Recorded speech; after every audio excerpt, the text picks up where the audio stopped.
Reliance industries అధినేత ముఖేష్ అంబానీ చిన్న కొడుకు అనంత్ అంబానీ మరియు రాధికా మర్చెంట్ల వివాహం ఇటీవల ముంబైలోని జియో వరల్డ్ కన్వెన్షన్ సెంటర్లో అంగరంగ వైభవంగా జరిగిన సంగతి తెలిసిందే. అయితే ఇప్పుడు వీరి పెళ్లి వేడుక ఇంటర్నెట్లో హాట్ టాపిక్గా మారింది. వేల కోట్లు ఖర్చు పెట్టి జరిపిన వీరి వివాహాన్ని కొందరు అభినందిస్తుంటే మరికొందరు మాత్రం ఇంత ఖర్చు అవసరమంటూ విమర్శిస్తున్నారు. కాగా తాజాగా సీరియల్ నటి జ్యోతిరెడ్డి తన ఇన్స్టాగ్రామ్ ద్వారా ఒక వీడియోని షేర్ చేశారు. ఈ వీడియోలో జ్యోతిరెడ్డి కొత్తగా పెళ్లైన అనంత్ అంబానీ మరియు రాధికా మర్చెంట్ల జంటకు 10 కాలాల పాటు చల్లగా ఉండాలని మనస్ఫూర్తిగా కోరుకుంటున్నానని చెప్పారు. కానీ జియోలో డబ్బులు పెంచి కాదు, అంటే మనం డొనేట్ చేస్తుంటే వాళ్ళ ఇంట్లో ఘనంగా పెళ్లి చేసుకుంటున్నారంటూ ప్రశ్నిస్తూ తన అసహనాన్ని వ్యక్తం చేశారు సీరియల్ నటి జ్యోతిరెడ్డి.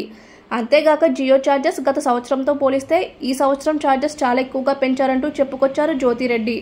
అలాగే సోషల్ మీడియాలో వాళ్ళు ఎన్ని బట్టలు వేసుకున్నారు, ఎన్ని నగలు పెట్టుకున్నారు, ఎంతమంది ఆర్టిస్టులకి ఎన్ని డబ్బులు పెంచారో చెప్తున్నారు కానీ వాళ్ళు జియో ఛార్జెస్ ఎంత పెంచారు అనే న్యూస్ మాత్రం చెప్పట్లేదంటూ మండిపడ్డారు జ్యోతిరెడ్డి. జ్యోతిరెడ్డి చేసిన ఈ వ్యాఖ్యలపై జ్యోతిరెడ్డి ఫాలోవర్స్ సూపర్గా చెప్పారు మేడం అంటూ కామెంట్స్ పెడుతున్నారు. మరి జ్యోతిరెడ్డి షేర్ చేసిన ఆ వీడియోని మనం ఇక్కడ చూసేయొచ్చు. ఉద్ధరించాడు.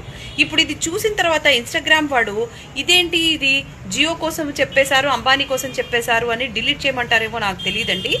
నేను కనుక ఇన్స్టాగ్రామ్లో ఇంకా మిగిలింటే ఇదే ఇన్స్టాగ్రామ్లో మనం మాట్లాడుకుంటూ ఉంటాము. ఇన్స్టాగ్రామ్లో వాళ్ళ పెళ్లిళ్ళ గురించి, వాళ్ళు ఏమేమి బట్టలు వేసుకున్నారు, ఎన్ని నగలు పెట్టుకున్నారు, ఎన్ని డైమండ్స్ తెచ్చుకున్నారు, ఎంతమంది ఆర్టిస్టులకి ఎన్ని డబ్బులు పంచారు, ఇవన్నీ చూపిస్తున్నారు. కానీ జియోలో ఎంత పెంచారు అనేది చూపిస్తున్నారా? చూపించమనండి, సంతోషపడండి. వాళ్ళ ఇంట్లో పెళ్లి కదా, ఊళ్ళో పెళ్లికి